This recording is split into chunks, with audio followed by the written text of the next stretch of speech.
তার প্রতিফলনও এই ছবির মধ্যে দেখি। তো যাদের ছবি এখানে এসছে তাদের সবাইকে তো চিনি না, আর সবাই একসাথে নেইও, তাদেরকে আমি অভিনন্দন জানাচ্ছি। আমি শুনছিলাম নূতন নূতন যারা এই ছবি তোলার শিল্পের সাথে যুক্ত হচ্ছে অল্প বয়সে, তাদেরও তোমরা সুযোগ দিচ্ছ। It's a good initiative, good idea, good outcome. এদের বাড়াতে হবে, এদের সংখ্যাটা বাড়াতে হবে। তবে আমার শুধু আবেদন থাকবে,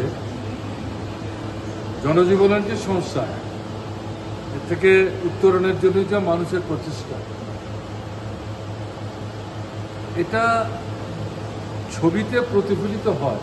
এরকম কিন্তু প্রচুর ছবি পাওয়া যায়, সেই ছবি তোলার দিকে নজর দিতে হবে বিশেষভাবে, এমন না। তাহলে সমস্যা পীড়িত মানুষ যারা সমস্যা থেকে মুক্তি পেতে চায়, রাস্তা খুঁজছে, এই ছবি ছাপা তাদেরকে উৎসাহিত করবো।